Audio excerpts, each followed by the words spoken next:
I moved into the apartment 2 weeks ago. Small place, second floor, cheap rent, perfect for a fresh start. On my first night, I noticed something odd. There was a door at the end of the hallway, narrow, painted the same color as the wall. No handle, just a keyhole. I didn't remember seeing it during the tour. In fact, I'm sure it wasn't there. I texted the landlord. He replied, "That door doesn't open. Ignore it." This started on the 5th night. 3:03 a.m. 3 knocks, coming from the other side of the door. I thought it was someone messing with me. A prank, maybe. But when I looked through the peephole, there was no door at the end of the hall. Just a blank wall. And yet the knocks kept happening every night. Same time, same number. I stopped sleeping, started recording audio. On one of the clips, I heard something after the knocks. It used to be open. I measured the hallway. From the outside, the corridor should end right before the wall. But from the inside, it's longer, by 3 feet. I tapped the drywall. Hollow. I tried to drill through it, but my drill wouldn't go in, like the wall was resisting. The next morning, the drill bit was snapped in half, and the door was back, still handleless, still locked. But this time, there were scratches around the frame. From the inside, a smell started leaking from the hallway. Not rot, not mold, something older, damp and metallic, like rusted chains left in water. It lingered all day, even with the windows open.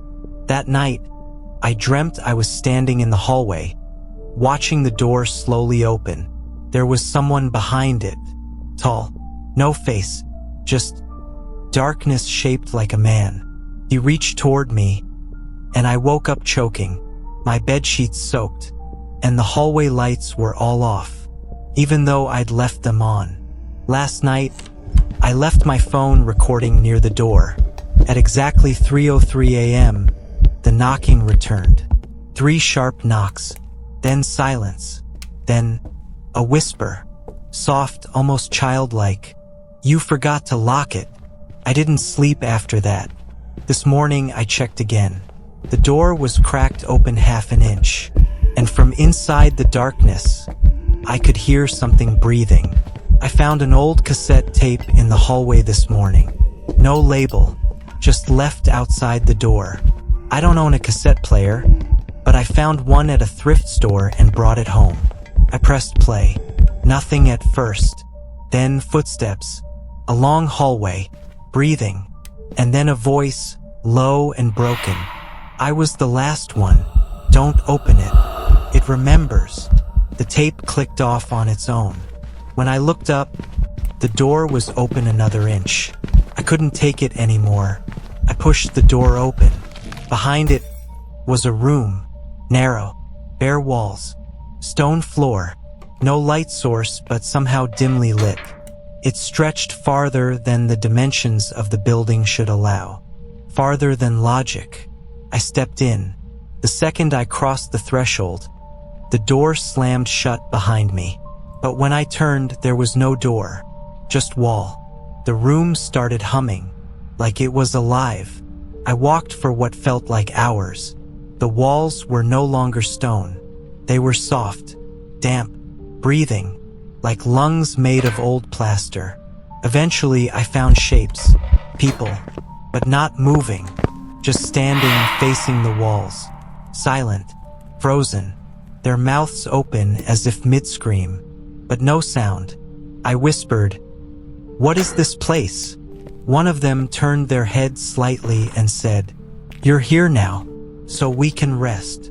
Then they collapsed, and I was alone again. I kept walking. Every few minutes, the room changed. Wooden floor, dirt floor, carpet, then back to stone. Once, I passed my own living room. Exact furniture, same dent in the sofa, except the hallway door was wide open, and inside it me sleeping. I screamed. My other self didn't move.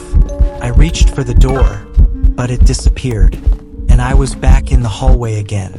Only now, the walls were narrowing, and something was following me. I found the exit, or I thought I did. A door just like the one in my hallway. Same keyhole, same scratches. I opened it and stepped into my apartment. Same smell, same light, but something was wrong. The clock said 3:03 a.m. The hallway light flickered, and in the reflection of the microwave door, I wasn't alone. Behind me stood the figure from my dreams. No face, no voice, just presence. He leaned forward and whispered, "Your room is ready." Now I live on the other side of the door, waiting until someone else hears the knocking and forgets to lock it.